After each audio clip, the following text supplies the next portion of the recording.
Well, hello and welcome. I am Rachel Billups, pastor at New Albany United Methodist Church and author of An Unlikely Advent, Extraordinary People in the Christmas Story. Hi, and I'm Matt Rawle, lead pastor at Asbury United Methodist Church, author of Experiencing Christmas, Christ in the Sights and Sounds of Advent. And together we get to host you today for this unlikely experience, getting ready for Christmas from Amplify Media.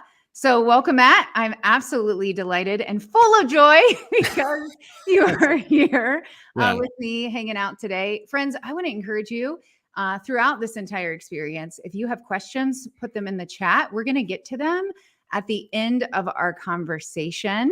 But first, I just want to say I'm excited to be here, but I didn't exactly expect to be here, particularly This with was Matt unlikely. Rawle. Can I go ahead and plug your book? It's a very unlikely moment here. Yeah, to be honest, when Abingdon approached me about doing an Advent study, I said, absolutely, I'd be delighted, except I have one condition. That I do not compete against my bestie, Matt Rawle. And then what happened, Matt? Like a week late, because you texted me like, hey, I'm doing an Advent study. I'm like, oh, that's awesome. Like I did when the heart grew 3 sizes a couple years. This is great. And about a week later, a texter said, you're never going to believe this. Guess what? Someone just lied to you. Yeah, Abingdon totally lied to you. Like, so here we go.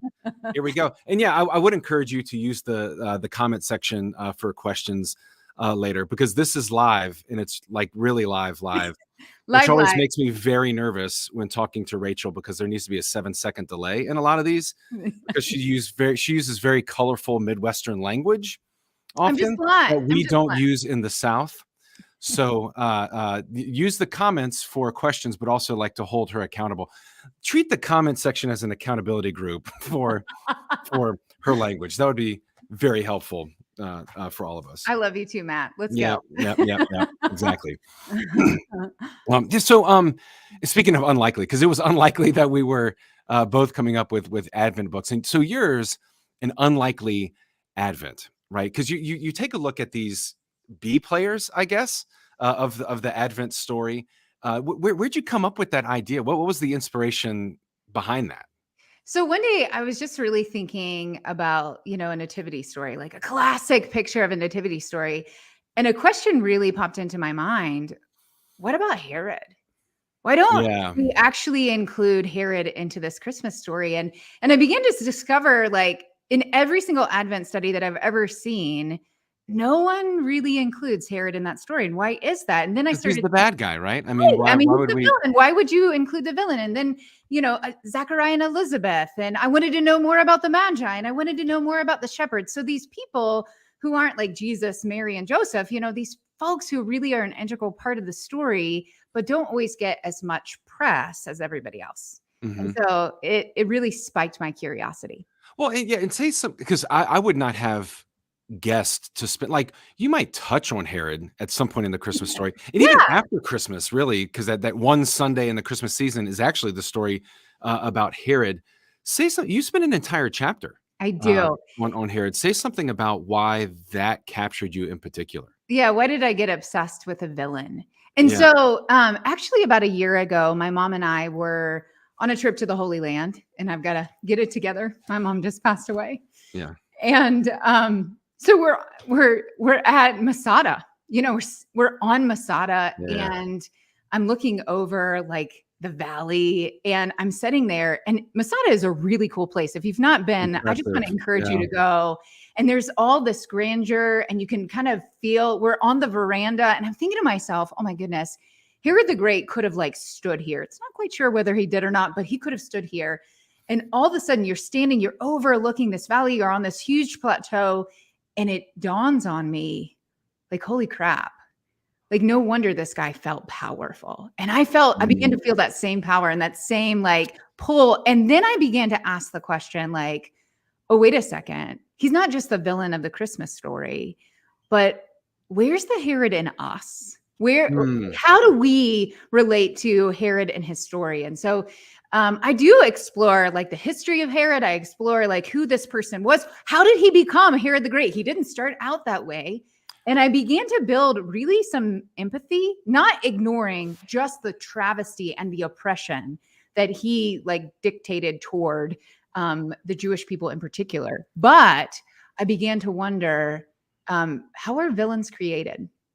And maybe just Right. we could sense there are some things about ourselves, our pride, the pull of power and prestige and privilege, that maybe just maybe there's a Herod in us all. Right, and I love how you draw that out of, like, I mean, Herod at one point was a kid, like, growing Yes. up in the family, and, like, what are those factors that cau I Mhm. mean, you don't build Masada if you're at peace with your neighbor. Yourself It's or a your yeah, family yeah, or exactly. yes, yeah, Yeah, you're in protection mode, you're self-preservation, right? yeah. And I would imagine that there was a great amount of fear, from Herod, and I would imagine too, because you also talk about the wise men, right? Yes. That Yeah, because yeah. the wise men are coming from somewhere in the east, right? Throw a dart, to the some from the east, these magicians, these what do you call them? Like fire? What's the word you use? Yeah, so I talk about them being kind of like fire priests. So there are these Yeah, priests fire that priests. maybe like kind of worship and just imagine them as fire breathers. Like I have an obsession with fire anyhow. Yeah, yeah, And yeah. so like imagine and we think to ourselves like wait a second. These folks are from like outside of the community of faith. How did they become centralized? Whether it's Mm, Herod or the Magi, how did they become centralized in the story of the incarnation, in our Christmas narrative? Why on earth would God choose these unlikely characters to be part of this divine story? And really, particularly when it comes to the Magi, how are the ways in which we've like narrowed and excluded people from the Christmas story who are not in our picture part of God's story? right, because like how are the wise men being received? Like we talk about Herod and his fear. I would imagine that the wise men were filled with a bit of fear as well. They're outsiders. They're coming in. They're in the palace, and they're talking about, hey, where's the next king? Like Yeah. that's a I mean, precarious that place to takes be. some chutzpah, if you That will, right? takes To some go to guts. Herod the Yeah, yeah, Great yeah. and say, okay, this is who Where's we're your looking for. successor? We'd like to meet him. Yeah. So, well, and it also means they're a group of people who are not afraid to take a risk. That's Yeah, say interesting. that. Yeah. Mhm. And so, and take a risk because they believe something divine is compelling them. Could it be that there is a group of people outside of the norm who is compelling us to take a risk? Anyhow, so at some point, I'm just going to be preaching, but I also want to talk about your book, Matt. Yeah. I Yeah, want to yeah, yeah. talk a little because we could go on forever like this, but I really want to talk about so my book is really kind of this inward look. I'm constantly challenging the Mm. reader to really look within and wrestle with these unlikely characters, wrestle with your own unlikely story. But you're taking a wider lens and you're asking about our experiences of Christmas. Why? Yeah, so our trajectories are different, and I know we're writing books at the same time, and all the but like your book draws us inward, and maybe to look in the mirror, like is there some Herod in me? Yes. Uh, and one of the things that captured me is all of the external forces that make Christmas what it is, Yeah. right? Because I've always been fascinated with how we culturally express our celebrations, sight and sound, like the Christmas lights and all these different Mm. symbols of our faith. And I love how even if you're not an active church goer or in a faith community, there is this kind of cultural groaning to dispel darkness, right? Christmas does us a solid. Yes, it In the does. Christian world, the Christmas does us a solid. It does, and it because everyone, regardless of your church, like your radio station is changing. It's starting to Yeah. play like 24-hour Christmas music. Every department store you go into has this kind of signaling of either the end of the year or this change. So everything sounds different at the end of the year. Everything seems different and looks different. We put lights on our houses. We put trees in our living room. That's kind of bozo when you think about it. Chopping a tree down and putting it in your living room. But here's the mystery of that, and this is really what I dive into and ponder Yeah. is with the incarnation. So when God puts on flesh in the person of Jesus, God now has eyes to Yeah. see, and God now has ears to hear. And what a beautiful, vulnerable place Mm. that God puts the divine into, right? Now that God has eyes in the person of Jesus, that means God also has blind spots in the person of Jesus, right? Mhm. There are only two eyes and they only look in one way, right? With ears, God assuming our sense of hearing, God can both hear lament, but also can hear music, right? I love pondering the fact that now that God has senses, how does God now respond to us, right? And there's this beautiful trajectory change that once God now has eyes to see us and ears to hear us, the message becomes full of grace, Mm. right? And isn't that true? When you begin to really see someone, right? Mhm. And when you begin to really hear their conversation and hear where they're coming from, that our default, instead of judgment, turns into a much more graceful picture of who this human is. And that's what's happening in the divine, right? Because we end with Malachi in the Old Testament, like fire and brimstone, like, here we go, the day of the Lord is coming. And then when God assumes our senses, there is this Mary treasured and pondered these things, right? The shepherds were full of praise, and it's good news. Go and see what's happening in Bethlehem. Go and see, right? Mhm. It's so saturated with our senses because everything during this season is saturated in terms of our experiences. And I do want to go back, like in terms of experience, Yeah. right? I love how you open Unlikely Advent with the experience of Zechariah and Yeah. Elizabeth, right? Because Zechariah was in a season where God was relatively absent and there wasn't much going on. So he enters the Holy of Holies and has a profound experience. Say something about that in terms of the hopefulness of that couple. You know, what I love about that experience, because I think, again, this is how we can relate to Zechariah. Mhm. You think about the context that Zechariah is in, it's occupation, it's oppression. Yeah, So sure. he's walking into the Holy of Holies, and he's not just thinking about his own personal experience, which is my wife and I have wanted a child Mm, for all of our lives. mhm. And we have not heard, God has not answered our prayers in the way that we've wanted God to answer our prayers. So you have this like personal, like just sadness that he's coming in with. But then you have what's happening with the rest of the community, oppression and occupation. So it's all of this that he's bringing into the Holy of Holies, and whether that like blinds him or he's just kind of given up hope, he's Yes, still yeah. showing up. He's still showing up. He's still like saying the prayers. He's doing the things. I'm still coming to church, Matt. I'm still serving Still on showing up. committee, I'm still putting stuff in the offering like, plate. yeah, exactly. Yeah, But he does not expect God to show up. He'll show that's the up. thing. Yeah, He doesn't expect God to show up.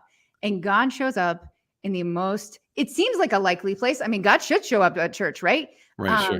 But he doesn't expect it. And then suddenly an angel of the Lord appears to Zechariah. And he's so discombobulated that he's like, heck no, this can't be, yeah, this can't be real. You're a figment of my imagination. Prove it. Yeah, yeah, I mean, he's silenced, right? Because of yeah, how he responds to the angel of the Lord. yeah, yeah. And I Yeah. love that Elizabeth isn't. She's not No, silenced. Like she's not she silenced at gets. all. I love. Yeah. Well, in terms of anticipation and expectation, right? Yeah. Because one thing that I pick up on in the first chapter is so Jeremiah, the great prophet Jeremiah, is seeing Jerusalem burn, Yeah. but he's writing about a coming Messiah. So Mhm. when he sees destruction, but he is filled with an expectant hope. Right? There's a difference Mhm. between anticipation and expectation. Right? Anticipation is rooted in what we expect to happen, to Yeah. respond to what we. Zechariah was anticipating God being there, but when you have anticipation and then add hope to it, now you have expectation. And Mhm. expectation is the activity of God. Expectation is the power of the Holy Spirit to transform what we see in hopelessness and to fill us with a sense of messiahship and salvation. Or one thing that I like to say is we anticipate seeing a baby on Christmas Eve, right? But do we expect to taste salvation? Yeah. Right? The Yeah. difference between anticipation and expectation. And one thing that you beautifully bring up is that transition between anticipation and expectation can sometimes happen in the everyday, Yes. right? Yeah. So I think it's really important. What I want people to walk away from, walk away with when it comes to reading An Unlikely Advent is so often, and I'm going to speak to a preacher types for a second. Yeah. We are chocked full of activity when it comes to Advent and Christmas. We have so many things that we're doing, and we just want to we think at the beginning, I'm going to thrive. And then it's just like mere survival. And then we get to the end and we're kind of like, okay, what did we just experience? Right. But so often we're expecting people to experience God in that like really Christmassy pageant that we put on, or, in the choir or in the music or in this incredible message that we've crafted and spent so much time trying to get people to listen to. But the reality is people experience God in the every stinking day. Yeah. When I was writing this, thank you for saying stinking, by the way. I appreciate you correcting yourself. I'm filtering myself. Right, that's good. Anyhow, so as I was preaching this series in my own context and congregation, I came across like this whole notion of like expecting the unexpected. And I had this weekend where my little girl had eye surgery, and we were just coming from the eye surgeon, and I was going to a Kroger and I was trying to get a gift card for someone. I'd already done my good deed for the day, and I'm like racing Christian through, box checked. Exactly. Getting I'm into racing heaven through today. a Kroger, and I hear this woman in distress. And let me just be honest, I was like, not today, Jesus, not today, not today. I'm not doing this today. I don't have capacity. I don't have the bandwidth to do this. Yeah. And she kept crying out. She just kept crying out for help. And I made the mistake of turning around and looking at her. And there was this elderly man who was like catching her. And I was like, oh, sweet Jesus. This ain't gonna work. This ain't gonna work. So I go over, and this woman, she works, I find out she works at like a local preschool at a church, and she's been sick, and she has, like who knows what she has, and she's passing out in the grocery store. And so I'm able to like help, and it just happens that some of her coworkers come in and we get her the help she needs, and she gets to the hospital and all of this. And then I just have to laugh at myself because in the midst of all of that, like you can experience just the present. She worked at a church. These people work at a church. Like a pastor, like prays over her and helps her through this like crisis that she's having in the middle of Kroger. Oh, come on, God, you're hilarious. But that's where we experience God, at Kroger and at the gym and in our daily workplace and at the gas station. And we don't expect it because, our eyes aren't open to that because we're such in a hurry, getting to the next church service. But, for sure. Yeah. Yeah. I mean, because I had similar, I wasn't helping someone at the Kroger, but I was in my office like all good clergy should be during Christmas is working in their office. Right. And I had this, I was thinking about Silent Night because we're planning, and we'll talk about that in a minute of like, well, how do you plan this? Like, how do you bring this into the sanctuary? And I was planning Christmas Eve service, and I was thinking, because I always like to do something different, but like if you don't do Silent Night, exactly, then like you might as well hang it up. I'll just quit your job. As if the church didn't exist until Silent Night was written. Like, that's fine. But don't mess with tradition, Matt Rawle. Yeah, exactly. But I was meditating on, so was it a Silent Night? Like that sounds kind of rubbish. No. For it to be a first-time mother giving birth to her firstborn son. Just a silent night, really? It must have been a dude who wrote that. But I was thinking about maybe it was silent, because something that I had never pondered, and this goes into again our senses and our sense of taste, right? That's kind of a weird sense to talk about in terms of. Let's talk about that just for a second, because I had a question for you. Yeah. I think about when you I get sight, I get hearing, like all the sights and even smells of Christmas. Y'all think about evergreen, Christmas. It has a smell, peppermint. But when I think about Christmas taste, I can only help but think about like my grandma Ruby's Christmas cookies how amazing they tasted and how many I would eat every Christmas. Yeah. So you've never had Ruby's Christmas cookies. I've not. What is taste all about at Christmas? Yeah, and I was in a bit of a pickle, and I was like, sight was easy to write about, sound was easy to write about, and then I got the taste, and I was like, ooh, that's kind of okay. Let's what do we do? What do we do with that? And Silent Night came up, like this all kind of came. It must have been lunchtime when I was thinking about this, and I ponder it must have been at some point a Silent Night, and it took me an embarrassingly long time to get to this conclusion, is that at some point, Mary nursed Jesus. Yeah. And I've never, in my context, and this is shameful, I have never heard anyone from a pulpit mention that first holy meal Yeah. between Jesus and Mary. And actually, I was having this epiphany of like, this, you know what, is this the first Eucharist? Mhm. Because we talk often about how Jesus's body nourishes us in the bread and the wine, right? Where did Jesus even get that idea? Are you Roman Catholic? Is It's that where we're going? well, Are you hey, confessing hey, now? Darlin, I'm from New Orleans. You know, I grew up in New Orleans. You're either Catholic or other. There are Yeah, only yeah, two categories, right? And my part of my family's Catholic. Yeah. So and I did. I went yeah, up the street and talked to a priest yeah. up the road. I was like, hey, like help me unpack this, right?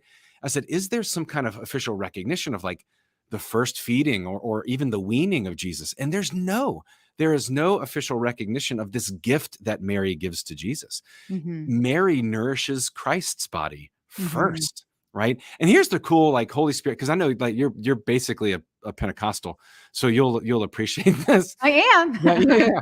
Is that the day that I was asking that question was the day the Catholic Church recognizes Mary's conception. It was the day of the Yeah, Immaculate Conception. And the reason why because I waited outside of the priest's office for like 45 minutes because he wasn't available, because there was a special worship service that day. The yeah, church was worshiping Mary, not worshiping Mary, but they were celebrating the Immaculate Conception on that yeah. day. And I just find it so fascinating that I was having this epiphany about taste and nourishment on the day that Mary's conception was recognized In the Roman in Catholic the Church. church. Yeah, Yeah. you know, Well, so we do call that the movement of the Holy Spirit, like right. Uh, right. I don't know that as a Metha Anglican much. Like you're all about stepping The into the choir and Metacostal in me says, "Yeah, all look the at the time. mysterious way that That's God like works." you're like you can feel the presence of God like while doing the dishes. I'm like, no, you need incense and you need to be in the sanctuary and you need to have the Book of Common Well, Prayer. and You then know, when you're talking about these things, like you're talking to a human that was pregnant twice during Advent. I have 4 children, 2 of them I was pregnant with during Advent, and one of them very, very pregnant. And so, oh my goodness, I've made all of these connections with Mary in the Advent season because I'm carrying a child in my yeah, womb, and the depth of that, and you know how powerful it is to take communion when you're pregnant? I Just don't, thinking which is about part of like the I'm issue, right? learning from but thinking about those kinds of things. And so, Yeah. and it is like I have so much empathy, particularly for those persons who struggle with like barrenness, who struggle with infertility Mm, during the Christmas season, because all of these stories. I mean, I talk a bit about that when I talk about Elizabeth and Zechariah, because I'm talking about their dreams, and sometimes we have dreams that are dashed, oh yeah. dreams that are never realized. And so, and sometimes, I mean, it would be easy for us as followers of Jesus to just be like, and someday Jesus is going to fulfill all your dreams. But what happens to the person who never has that child, or Yes. that trip never comes, or that beloved loved one die? I mean, there are so many pieces where dreams are left barren. And so I just think it's really important that within our both of the concepts that we're talking about, we just leave room for wrestling, and we leave room not to tie up everything with a beautiful bow, but for the suffering and the pain and even the hopelessness of the season. I also am a little obsessed with helping, particularly us in the church, Mm. recognize that Christmas is the most wonderful time of the world, except for people that it's not. Oh, sure. And to be mindful of the anxiety and the depression and the loneliness and the grief that many people are carrying in to our sanctuaries and our churches and the virtual spaces that we find ourselves in. Right. And I love, I think it's your first chapter. What if I missed it? Yep. What Is if that I missed right? it? Yeah. It's of what people are carrying into the season, Yep. right?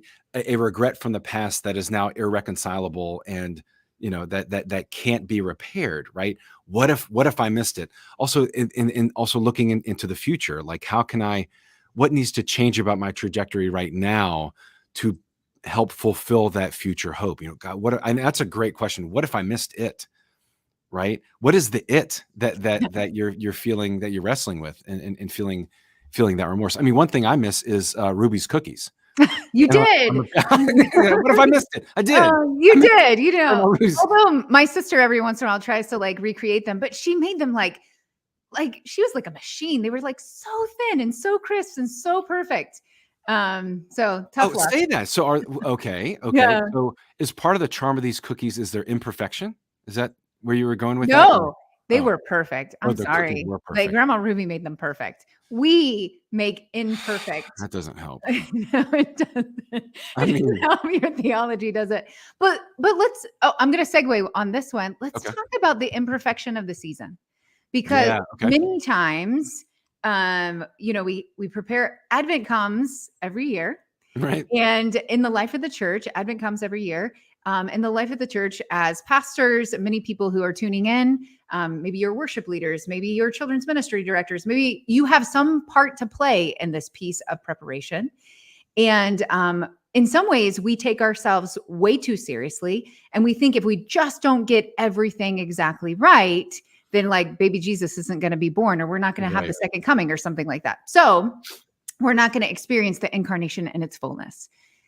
Matt, how do you go about preparing for Advent in your congregation? Yeah. And I've always, especially with this study, experiencing Christmas and the sensory experience that it is in terms of lights and sounds and smells and taste and touch. And we'll talk about touch in a second of how tricky that can be. I take full advantage of these senses, right? So every year, and it's simple, like it's not a big, but every year on the first Sunday of Advent, I take evergreen scent and I spray the sanctuary with it to mark. And those of us with allergies are like, we hate you. The bishop's address is 527 North Boulevard, Baton Rouge, Louisiana, 70802. Right. Yeah. But I lean into some of those because especially with memory, you talk about Grandma Ruby's cookies. Smell is so closely connected to our memory. Yes. Right. And I want people to feel that change of season when they come into, and that costs $5 maybe. And the amount of impact that has on the congregation to recognize like, oh, something is different, right? Something is different about this season. So you're engaging people, you're thinking about all the senses, multi-sensory worship. Like, hey, this worship isn't just about the head and the heart, it's about it all, which is really fantastic. Now, one of the kind of obsessions that I have when I'm preparing for Advent is maximum participation. And what I mean by that is the story is so diverse. Look at all of these players in the Advent and Christmas story. Why would I think that I should be the only one telling it? So I'm trying to engage people, whether that's through the Advent wreath reading and everybody sharing a piece of their story, or even sharing testimonies on the regular in each of those Advent weeks. I know you're going to hear, if you read through Unlikely Advent, the story of a guy named Stan Stever. Yeah. And Stan's story, he's a Herod. Oh he's a gosh. Herod. Stan spent, I think, approximately 34 weeks incarcerated. Yeah. And I'm going to give the story away a little bit here. But so I knew Stan. He works with this ministry called Kindway. They're a prison ministry. I listened to a piece of his story. I met with him. It was super powerful, super passionate. And I was like, oh my goodness, my congregation has to hear this story. And so as we were listening to this story, I signed him up and I wanted him to give his testimony on the Herod weekend. And he came with like an entourage of people. It was amazing. In fact, he came with someone who had just gotten out of prison like the day before. This was the first church that he had ever experienced. So it was really cool and really awesome. And he begins to tell a story. And I didn't know what Stan did to get in prison until he said, and at 17, I took someone's life. Yeah. And in that moment, I was like, oh, snap. Wow. Yeah. I just invited a murderer to give his testimony in my church. How is everybody going to respond? And you got to read the rest of his story because holy. I know. Holy smokes, it's a great story. And then at the end, we had communion. And to watch people come up to Stan Stan was praying over people. And these folks who like didn't know what to do with Stan or like would have really rejected us, Stan, were just weeping as he's praying over these people to receive God's love and grace. It was amazing. And that's where, like, in my study, I think about the whole person. You're thinking about personhood as a whole. Yeah, Which yeah, is yeah. fantastic, right? Incorporating all of humanity into this story, and also incorporating all of who we are into the story. And there are a couple of questions that I see coming up on the chat. If we could segue for a second, one question, and this is super interesting. So, you've been preaching Advent for a while, Yeah. right? How do you approach that year in and year out with a fresh perspective? Is there something, like, do you have a method, or do you have how do you continually call? Because my Christmas Eve sermon is relatively the same every year, and you've busted my chops about that almost I every year. know, Like, I why don't you know. change it up, Jack? Yeah. So how do you keep things going and fresh and new? Well, I do think, number one, I think it's really important. This is the Metacostal in me. I think you got to be prayed up. When it comes to all of our, all my message series prep, it's not that I don't look to other places for inspiration. I mean, we in the Methodist world, we have whether it's you or Adam Hamilton or Susan Robb, I mean, there's so many things that we can be doing together. Like, I'm not opposed. For example, this Lenten season, I did Jesus Revealed from Matt Rawle. They're using other people's pieces and parts. But I also think it's really important as pastors, as leader in the church, to really spiritually prepare yourself for Advent and to read through these stories, because as we read the scripture, we see new insights, new things that motivate us. Different things are going to stand out. I'm surprised every time. Like, I have a rigorous kind of process when I'm studying for a sermon. And every time I'm like, I didn't see that before. Where has that been my whole life? Right. A new insight. So I do think, like, no one person has the monopoly on the Holy Spirit. We really can. And even when people are doing other people's material, like when you're doing our material, don't just take it and like shake and bake and, move it forward. Really, really, like, wrestle with it yourself and allow the Spirit to speak through your story. Your unlikely story, your experience of Christmas. Now you I'm said just chicken bacon. Now I'm thinking about baby Jesus. There you go. Baby Jesus. Right. Yeah. So let's look at a couple of more of these questions. It's great to hear that you've sparked new ways to think about the season. You just answered that question. What are some of the ways to bring the sensory awareness into the Advent worship service? Yeah. So one thing that I love to do, and I love to play with the sensory experience of what Christmas is. I love to come up with a different Advent calendar every year for the congregation to, like one year when we did this really great study called The Redemption of Scrooge. We did. There's the plug. Go ahead. Yeah. What we did is we passed out chain links. Because, like, at the beginning of the story, right, he's chain, like Marley is talking about the chains that and every day you would tear a link off and there was an activity, like a prayerful activity. And then what people did, they brought those shards back, and that became the hay in the manger for Christmas Eve. Yeah. So there's this whole fullness of the chains being broken through this child that's being born.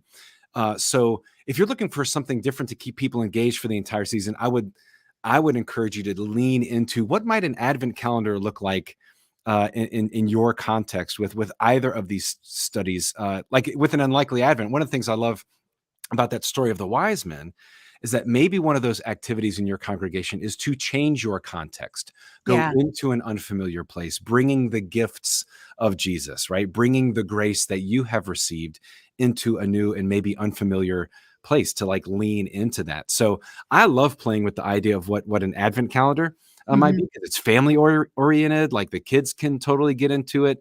It's a way to constantly be engaged every day throughout the season, and it's tangible and it's easy to access. I almost think I'm looking to see. I don't think I have it right with me. One it's year, not on your perfectly ordered sometimes it's bookshelf, really like where so. no book is out of place. No, one year, when I was serving at Ginghamsburg, we had these Advent calendars that fit in these little boxes, and each one of them were little coloring pages for each of the days. Oh, cool. So they were like little squares, and you could hang them on a string. So you could hang them up and see them. And then you and your kids, or if you don't have children, you yourself, you could use these. And it came with a little candle. And so you lit the candle, you colored, and then it had a piece on the back that you pray through.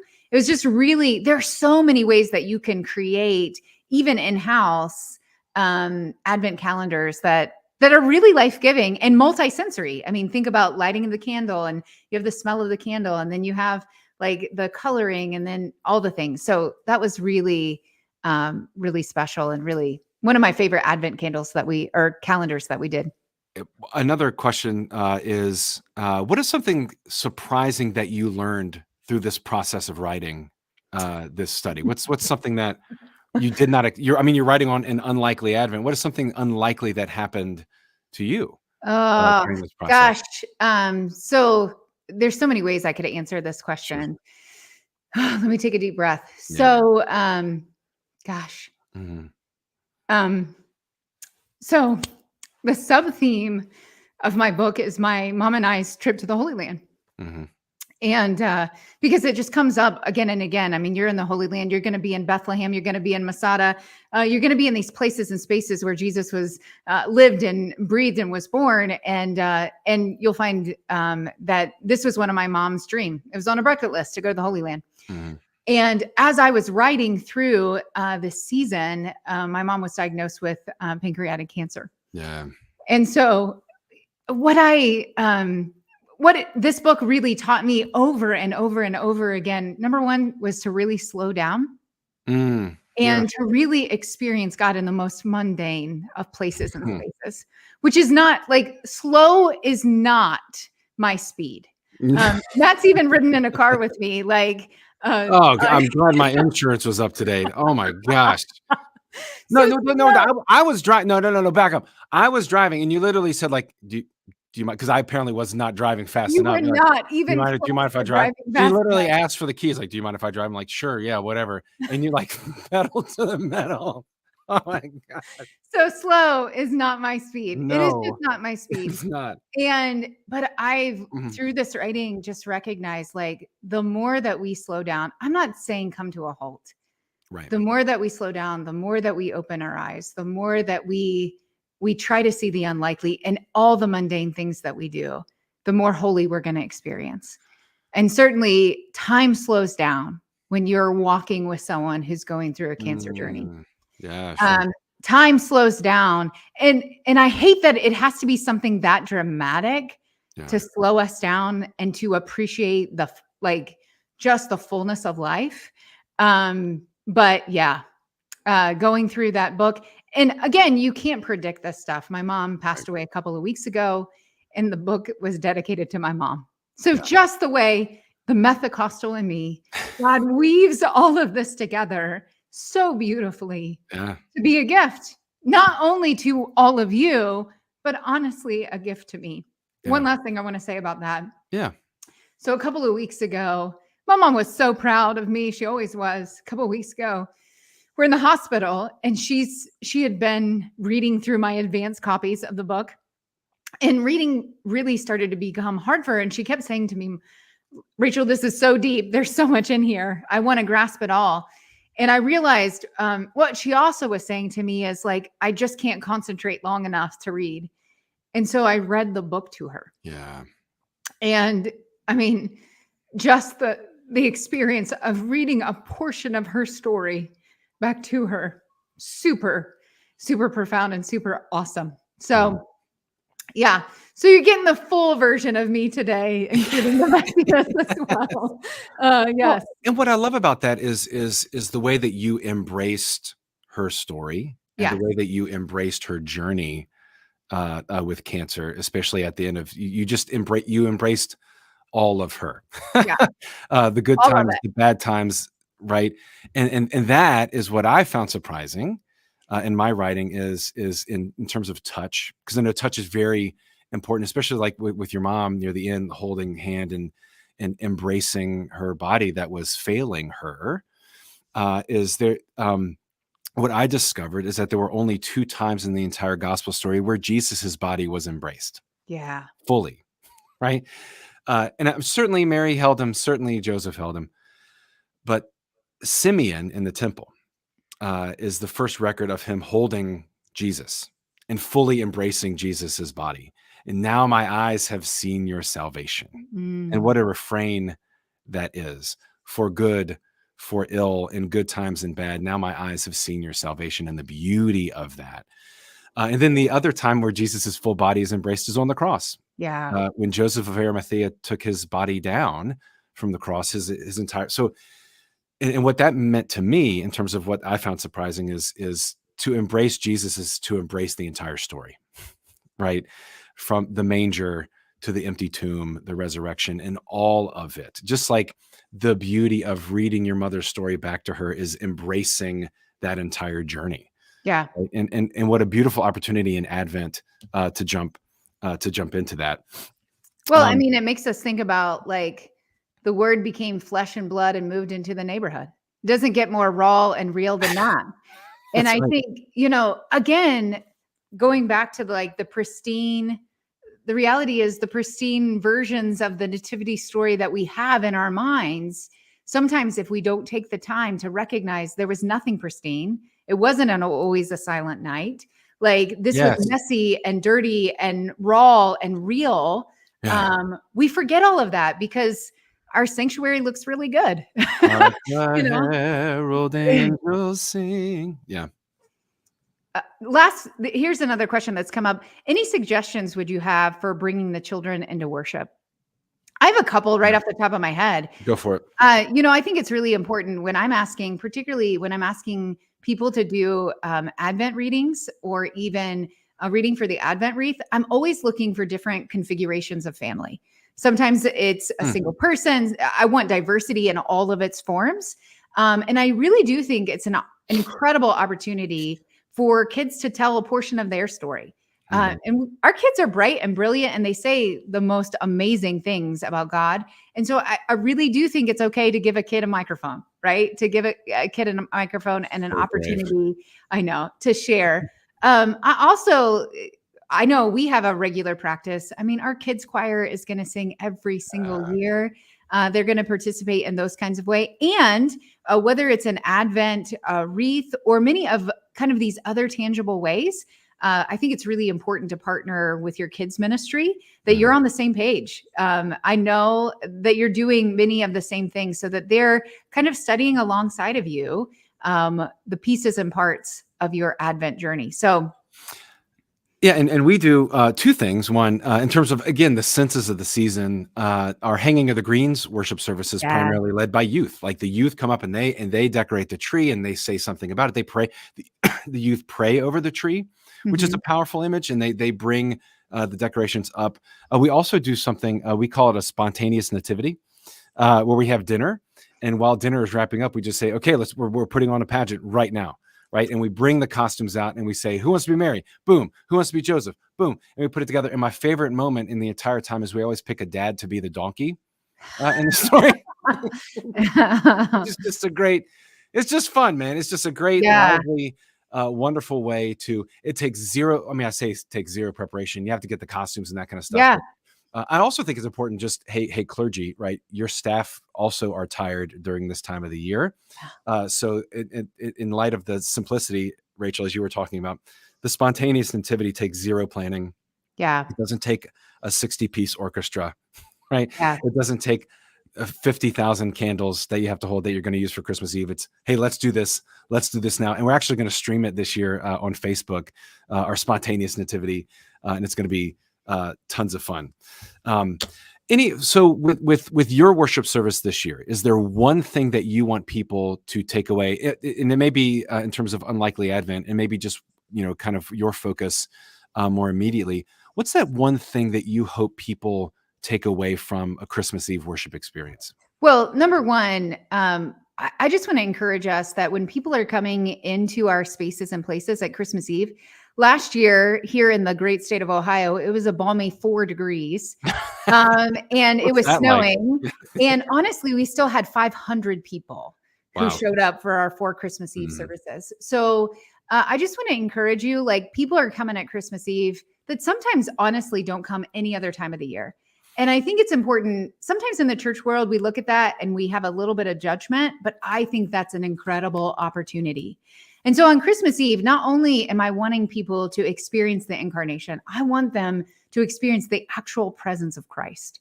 I also then want them to walk away and say, hey, this is a faith community that I might be able to be a part of. So I'm always like plugging the next, kind of the next thing that we're doing, the next sermon series. And that message series is always what I call like pretty high felt need.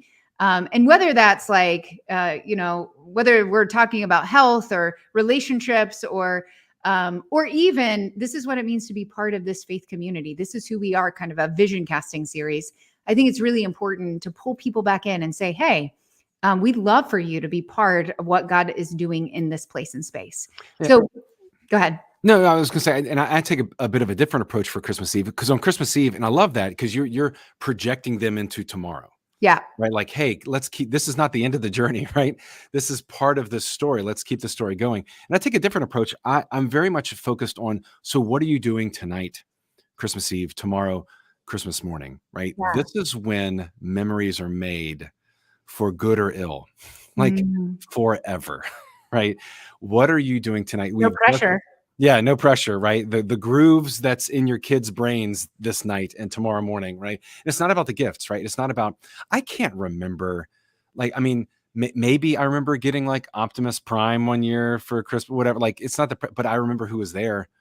I remember the feeling of waking up on Christmas morning and the joy and the peace and all of those things. So I take a micro approach to Christmas Eve is what memories are you forming today, right? Tonight when you go home and in the morning, because those memories are going to last for good or ill, right? Children remember Christmas. Is there any, this is super, all right, you're the unlikely Advent, so I'm going to throw this question to you. It says, what are some unique or underutilized symbols of Advent that churches might embrace? What are some underutilized, or I would say unlikely symbols that would be helpful for a church? That's a great question for a church to utilize. One of the things that I always think, a lot of times we understand that Advent is all about waiting. Sometimes we think about that as passively waiting, but I actually think it's actively waiting. Yeah. And I think we do our churches a disservice by over-programming them. And so how do we as church? Can you say that again for my staff? I'm going to call them in. Oh, yeah, exactly. How do we as leaders in our church really take a deep dive into what does it mean to actually actively wait for the coming of Christ? So this activity, this intentional, simple activity, right? In the season of Advent, you have all kinds of other symbols in the season of Advent. You have baptism. Baptism is a symbol that emerges from the season of Advent. How often are you doing baptisms in the season of Advent? Every year we attempt to baptize people, particularly children, because this is a symbol. Like almost always the Sunday before Christmas Eve, we have a kid's baptism. As kind of a nod to Jesus's own baptism, but really kind of capitalizing on this moment in the life of our church to welcome new families in and to celebrate Christmas. So I do think that there are places and spaces where we can really think about these things. There's another question on here I want to get to because I think it's really important. What is a good way to honor those who we've lost at Christmas? Yeah. Okay. We've done so many over the years. I've done so many different things. One of the most powerful pieces, back in the COVID years, we had to move. Sometimes people call this a blue Christmas. We call it a night of hope. Candle in the night. There's so many different ways to talk about this. I always move mine closer to the beginning of December because remember, I'm trying to create a rhythm, and the longest night, which is December 21st, is way too close to Christmas Eve for us. And frankly, I have a child that's born on that night, and I have boundaries as a parent, and I'm not going to do that evening. I'm just not going to do it. And so we do ours near the beginning of December. Yeah. But two things I want to encourage you to do. Number one, it doesn't have to be complicated. Again, maximum participation. I most always never preach that sermon, not because I don't want to, but because I want to empower the people around me to preach that. And we have maximum participation. It's just a meaningful service. We light candles. We have people take candles with them as a symbol of their loved one. I know sometimes people put up ornaments, all these kinds of things to really remember that person. Yeah. And the other thing I want to say is put that online. The service back in COVID time that we could only do online because thank you, COVID, was the most watched service of the year that we had. Really? And so, this was back at Gingham Circle. Think about Yeah. that. Think about that. Like people are so hungry for hope and so hungry for connection, particularly those who are grieving or isolated or alone. How are the ways in which we can get to where people are instead of expecting people to come to us? Maybe Right. you all will have some even better ideas of getting to people instead of expecting people to come to us. Right. And similar, but a different way. We do a longest night on the 21st because I don't have a child who was born on December 21st. And it is the longest night. And one thing that we do that I think is completely underutilized and in the vein of Herod is we sing O Little Town of Bethlehem because the language is actually really, really haunting and it addresses sadness, right? In the idea of Herod, who is looking for children to get rid of, right? Out of his fear. O little town of Bethlehem, how still we see thee lie.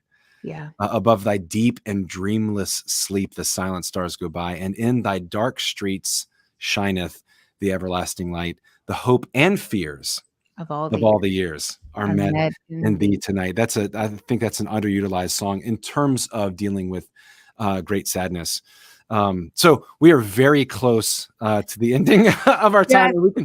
We can keep talking for sure. I do want to say there's a survey, I believe, in the comment sections. We'd love for you to take that. It's a very quick 4-question survey, and it's to help you get connected with some Advent resources, because there's some other questions about like, how do you do an Advent calendar? What do you do in terms of worship? How best we can serve you as pastors and authors, and how we can help meet your need here in Advent. I also want to invite you to check out amplifymedia.com for lots of resources. Both of our first sessions are totally free, and you can check those out. Both Unlikely Advent and Experiencing Christmas. Both of them are on there, and I highly recommend that you check them out. And I would love for you to take a peek at An Unlikely Advent, Rachel's book this year, that she so lovingly wrote in the same year as my Advent book, Experiencing Christmas, because that doesn't foster any healthy competition at all. It's on. That's right. We're checking Cokesbury every day, like to see like who's selling more. You know, it's fun. It's a fun and friendly competition. It very much is. This is the thing, Matt Rawle. Like, we clergy types need to champion one another and encourage one another. There is plenty of celebration to go around. Oh, for sure. I mean, there's enough grace for us to extend that to each other. Rachel opened our time today, so I'm going to close this out. Rachel, thank you so much for hanging out with me for this hour as we talk about both An Unlikely Advent and Experiencing Christmas. And to everyone who's there, find us on the socials. If we can be a help to you as you prepare for Advent this year, please let us know. Check out amplifymedia.com. Check out our books wherever fine books are sold. Go to Cokesbury first, but wherever good books are sold, you can find them there. Thank you so much for joining us, and we'll see you next time.